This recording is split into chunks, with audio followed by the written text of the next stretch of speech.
ازيك يا عروسه وازيك يا عريس، عاملين ايه؟ يا رب كلكم تكونوا بخير. لو لسه عامله اختبار حمل وطلع ايجابي، قبل ما تفرحي وتذيعي خبر لكل اللي حواليكي اسمعي الفيديو ده لانه ممكن يطلع ايجابي كاذب، يعني ممكن يبقى ايجابي بس حضرتك مش حامل. كالعاده انا شايفك كل مره تخشي عندي على الفيديوهات وتشوفي فيديوهات تستفادي منها، وحتى ما عملتليش لا لايك ولا سبسكرايب ولا فعلت زر الجرس. مش عيب؟ يلا بينا.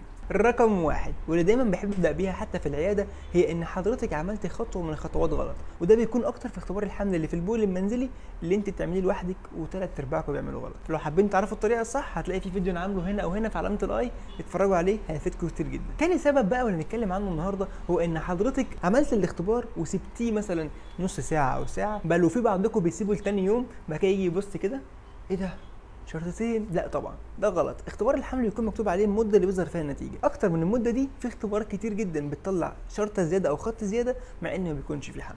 الرقم 3 هو ان حضرتك عندك بروتين في البول. وجود بروتين في البول الاختبار بيقرا على انه هرمون الحمل، مع انه مش هرمون حمل ولا حاجه، ده مجرد بروتين، بس هو مش فاهم، هو بيقرا اي حاجه فيها المواصفات دي، والبروتين شبه هرمون الحمل. رقم 4 وهي حاجه تانية برضو شبه هرمون الحمل، الا وهي كرات الدم الحمراء. لو عندك شويه دم بسيط في البول حتى لو مش ظاهر معاكي بالعين المجرده، ممكن يكون في كرات دم حمراء صغيره، اختبار الحمل هيفهمها ان انت برضو حامل وهيديكي نتيجه ايجابيه لكنها كاذبه. رقم 5 وهي ان العروسه بتاعتنا عندها التهابات في المهبل. الالتهابات والافرازات اللي بتطلع معاها بتغير من النتيجه وتخليها ايجابيه لكنها برضو كاذبه. رقم 6 لو بتتعالجي من الغده الدرقيه راجعي نفسك كويس قوي قبل ما تقولي ان انا حامل، لان الادويه اللي بتاخديها والحاله المرضيه بتاعتك ممكن تطلع نتيجه ايجابيه لكنها ستيل كاذبه. رقم 7 لو لا قدر الله وبعد الشر عنكم جميعا يكون عندك نوع من انواع الاورام اللي بيفرز هرمون الحمل، في اورام معينه بيطلع معاها هرمون الحمل بنسبه كبيره، فبالتالي تعملي الاختبار هيطلع انت حامل وانت مش حامل ولا حاجه. ومش هنسى اللي انا اقول لكم برضو ان حتى لو النتيجه طلعت سلبيه